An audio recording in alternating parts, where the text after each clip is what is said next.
SSC CGL 2021 का जो notification आया था उसमें टोटल 36 पोस्ट पर सिलेक्शन होने हैं। पर इस बार उन्होंने वो जो पद दिए हैं, जो पोस्ट दिए हैं, उनकी सैलरी कितनी बनेगी ये उन्होंने इस बार नहीं लिख के दिया हुआ है। उस चीज़ को कवर करने की कोशिश करेंगे इस वीडियो में। तो स्क्रीन पर आपके सामने है जो टोटल 36 पोस्ट हैं, 36 पद हैं जो एसएससी सीजीएल ने इस बार अनाउंस किए हैं। पोस्ट का नाम आपको यहाँ पर दिख रहा है, किस मिनिस्ट्री या किस डिपार्टमेंट के वो पोस्ट है वो यहाँ पर लिखा हुआ है। उनकी ग्रेड पे कितनी होती है, उसका बेसिक सैलरी कितना बनता है और ग्रॉस सैलरी कितनी बनती है, उस पर हम यहाँ पे बात करेंगे। ये एक्स वाई और जेड क्या लिखा हुआ है इस पर थोड़ी देर में बात करते हैं। पहले देख लेते हैं टोटल लिस्ट कितनी है। तो 1 से लेके यहाँ पर 36, टोटल 36 पोस्ट हैं। एग्जैक्टली सेम आपको नोटिफिकेशन में भी दिख जाएगी।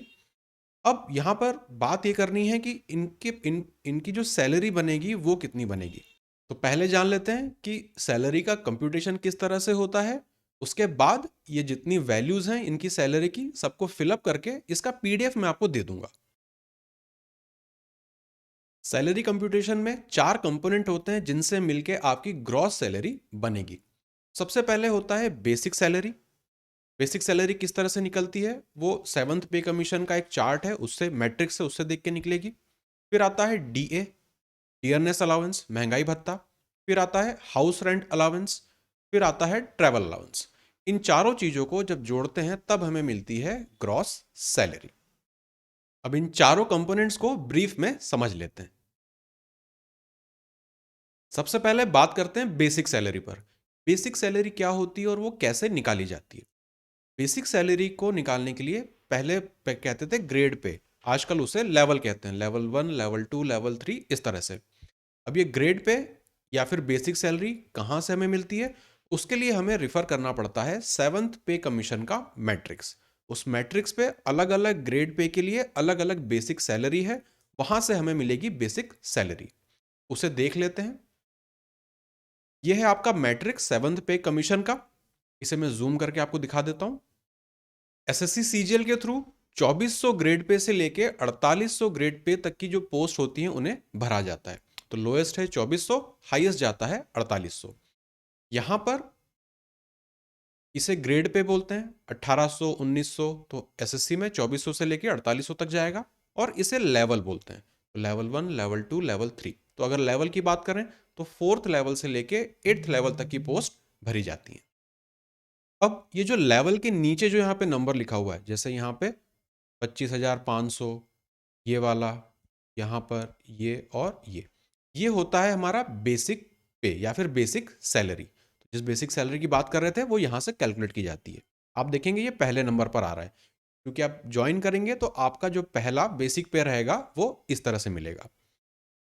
इसके नीचे जो नंबर्स लिखे हैं वो मिलते हैं आपको इंक्रीमेंट के बाद। जब आपका पहला इंक्रीमेंट होगा तो आपका बेसिक पे ये हो जाएगा, दूसरे इंक्रीमेंट पर ये हो जाएगा, तीसरे पर, चौथे पर, इस तरह से। तो आप जिस भी पोस्ट के लिए सिलेक्ट होंगे, मान लीजिए कि आप 4600 के लिए सिलेक्ट हुए, तो जो पहला आपका बेसिक सैलरी होगा वो होगा 44,900 का।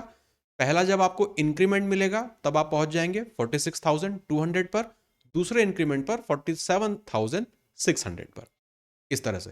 तो बेटर जितना ग्रेड पे आपका इनिशियली मिल जाए उतनी ज़्यादा आप देखेंगे आपको सैलरी शुरुआत से ही मिलना शुरू हो जाएगी।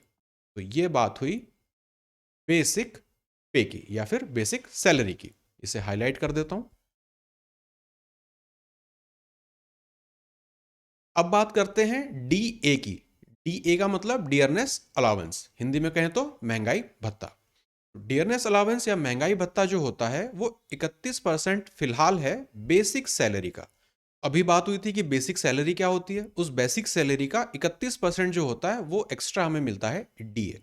अब ये परसेंटेज जो है ये फिक्स नहीं होता, ये परसेंटेज चेंज होता रहता है। जैसे ये मैंने यहाँ पे एक न्यूज़ आर्टिकल का यहाँ पे फोटो आपको दिया है। DA hike to 31% effectively from 1। मतलब जो रिसेंट यहाँ पर है अभी 31% चल रहा है, पहले ये 28% था। तो जैसे जैसे महंगाई ऊपर या नीचे जाएगी डियरनेस अलाउंस चेंज होता जाता है। तीसरा कंपोनेंट है H R A. H R A का मतलब होता है हाउस रेंट अलाउंस, मकान किराया भत्ता। अगर आपको गवर्नमेंट क्वार्टर नहीं मिलेगा तब आपको फिर एच आर ए गवर्नमेंट देती है। एच आर ए किस तरह से कैलकुलेट किया जाता है, इसका क्या परसेंटेज होता है, तो यहां पर आ रहा है देखिए एक्स, वाई और जेड, जो मैंने पहले भी आपको बताया था। XYZ क्या होती हैं? सिटी की क्लासेस हैं। जो मेट्रोपॉलिटन सिटीज़ हैं उनको X कैटेगरी में डाला जाता है, जो टीयर 2 वाली सिटीज़ हैं उनको Y कैटेगरी में, और जो बाकी की सिटीज़ हैं उनको Z कैटेगरी में। तो सिटी वाइज यहाँ पे HRA का जो परसेंटेज है वो चेंज होता है, अलग अलग मिलता है। अगर अभी करंट स्टेटस की बात करें तो X सिटीज़ में 27% है, Y सिटीज़ में 18% और Z सिटीज़ में 9% है। फिर 9% किसका है? तो अगेन आप देखेंगे बेसिक सैलरी, जो भी परसेंटेज कैलकुलेट हो रहे हो, चाहे DA के कैलकुलेट करें या HRA के कैलकुलेट करें, वो कैलकुलेट होते हैं, उनका बेस होता है बेसिक सैलरी। फोर्थ कंपोनेंट होता है टीए। टीए का मतलब होता है ट्रैवल अलाउंस, यात्रा भत्ता। तो जो भी आपका डेली कम्यूटेशन रहेगा उसके लिए जो आपको एक्स्ट्रा पैसे दिए जाते हैं वो होता है ट्रैवल अलाउंस। ये कितना मिलता है? तो जो भी बड़ी सिटीज़ हैं, मेजर सिटीज़ हैं, वहाँ पे 3600 रुपये प्लस 3600 रुपये का 31% और, मतलब इफेक्टिवली देखें तो 131% आपको मिलता है 3600 का। और बाकी की जो सिटीज़ हैं उनमें 1800 रुपये प्लस 31% 1800 रुपये का। अब ये 31% कहाँ से आ रहा है? तो जब हमने DA की बात करी थी तो वहाँ पे देखा था DA का जो रेट था वो 31% था। ये रेट एग्जैक्टली वही है। तो जैसे जैसे DA का परसेंटेज चेंज करेगा, यहाँ पर भी ये परसेंटेज चेंज होने लगेगा। फाइनली हम पहुँचेंगे ग्रॉस सैलरी पर। तो बेसिक सैलरी में आप जोड़ेंगे DA को, फिर उसमें आप जोड़ेंगे HRA को, और उसमें आप जोड़ेंगे ट्रैवल अलाउंस को। जो फाइनली हमें मिलेगा वो होगा ग्रॉस सैलरी। एक इसका एग्जांपल देख लेते हैं ग्रॉस सैलरी का।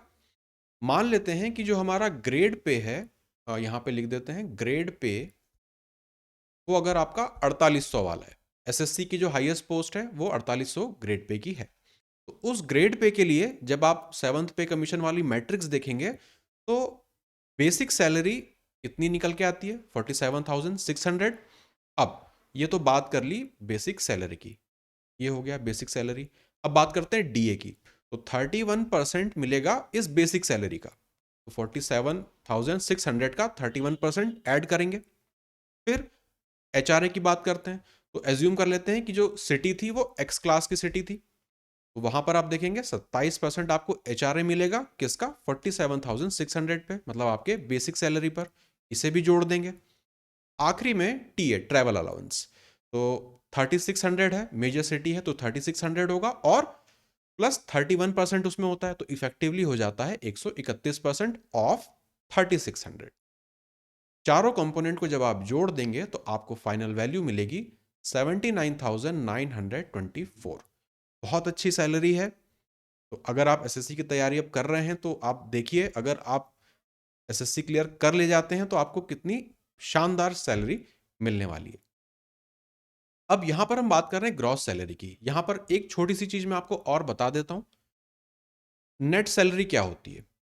NT लिख देते हैं, नेट सैलरी मतलब इन हैंड आपको कितना मिलेगा। तो नेट सैलरी होती है ग्रॉस सैलरी में से कुछ डिडक्शंस होते हैं, जैसे कि आपका पेंशन फंड में जितना कंट्रीब्यूशन होगा, आपका जो प्रोविडेंट फंड में कंट्रीब्यूशन होगा, या और छोटे मोटे जो वहाँ पे डिडक्शंस रहते हैं। तो अभी इन डिडक्शंस की इतना चिंता नहीं करनी है। फिलहाल ग्रॉस सैलरी तक की समझ आपके लिए मोर देन सफिशेंट होगी।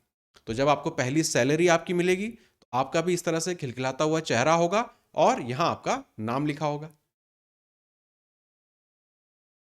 अभी तक हमने सीखा कि सैलरी या ग्रॉस सैलरी किस तरह से कंप्यूट की जाती है। अब उसी नॉलेज को हम यहाँ पर अप्लाई करेंगे और अलग अलग जो भी पोस्ट हैं सबकी यहाँ पे सैलरी कैलकुलेट करने की कोशिश करेंगे। तो यहाँ पर ग्रेड पे है, सबसे अच्छी पोस्ट दो हैं जहाँ पे 4800 की ग्रेड पे मिलती है, एक असिस्टेंट ऑडिट ऑफिसर की और दूसरी असिस्टेंट अकाउंट्स ऑफिसर की। तो ग्रेड पे के हिसाब से यहाँ पे सिलेक्ट कर लेते हैं उसका बेसिक कितना निकलेगा। तो जैसे आप बेसिक सिलेक्ट करेंगे ग्रॉस सैलरी निकलेगी 79,924, जो अभी हमने कैलकुलेट भी करी थी पहले। अगर आप एक्स सिटी में, एक्स क्लास सिटी में होंगे तो, अगर वाई क्लास सिटी में होंगे तो 75,640, अगर आप जेड सिटी में होंगे तो 71,356। ये है 4800 की ग्रेड पे के लिए। उसी तरह से दूसरी ग्रेड पे के लिए भी चेक कर लेते हैं।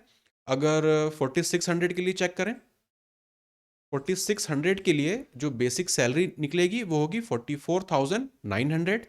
तो आपकी जो एक्स क्लास सिटी के लिए सैलरी बनेगी वो होगी 75,658। उसी तरह से वाई क्लास और जेड क्लास के लिए। तो यहाँ पे सैलरी में गैप आता है। ये गैप किस वजह से आ रहा है? डीए तो सब में सेम मिल रहा है, लेकिन एचआरए चेंज हो रहा है और ट्रेवल अलाउंस यहाँ पे चेंज हो रहा है।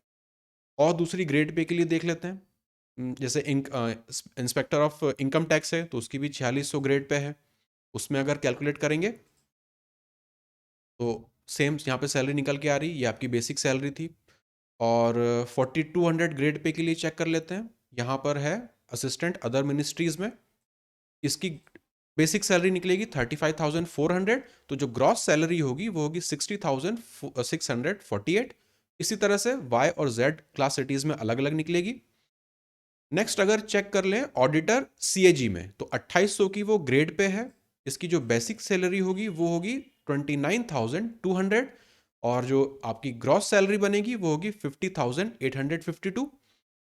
और चेक कर लेते हैं 2400 ग्रेड पे के लिए, तो अगर आप टैक्स असिस्टेंट बनेंगे सीबीडीटी में या फिर sub inspector central bureau of narcotics में, तो आपकी जो बेसिक पे होगी वो होगी 25,500 रुपीज, और जो आपकी ग्रॉस सैलरी बनेगी वो होगी 45,006। या फिर अगर दूसरी क्लास सिटीज में देखें तो 42,711। इस तरह से हर एक पोस्ट के लिए यहाँ पे हम इसे कैलकुलेट कर सकते हैं। पोस्ट को हमने देखा, डिपार्टमेंट और मिनिस्ट्री देखी, ग्रेड पे देखा, बेसिक देखा, और उसकी ग्रॉस सैलरी कितनी बनेगी अलग अलग टीयर की सिटीज में। अब एक बार मैं इसका आपको फाइनल रिजल्ट बता देता हूं सारा डेटा फिलअप करके। फाइनली सारा डेटा फिलअप करने के बाद कुछ इस तरह से ये शीट आपको दिखेगी। तो टोटल 36 पोस्ट के लिए यहाँ पर कितनी सैलरी बनेगी वो यहाँ पे मैंने सब यहाँ पे लिख दिया है। अगर सबसे कम सैलरी की बात करें, जहां से स्टार्टिंग होगी बिल्कुल कम सैलरी वाली जो पोस्ट है, तो ग्रॉस सैलरी आपकी होगी वहां पर 45,000 रुपीज की, अगर आप एक्स क्लास की सिटी में होंगे तो। वहीं पर अगर हाईएस्ट सैलरी की बात करें, ग्रॉस सैलरी की बात करें हाईएस्ट, तो वो जाएगी 79,924 की। ये जो शीट है इसकी मैं इसे मैं पीडीएफ में कन्वर्ट करके आपको प्रोवाइड कर दूंगा। अपने टेलीग्राम चैनल के ग्रुप में मैं इसे डाल दूंगा, वहां से आप इसे डाउनलोड कर सकते हैं। चैनल का जो लिंक है वो मैं आपको वीडियो के डिस्क्रिप्शन में दे दूंगा।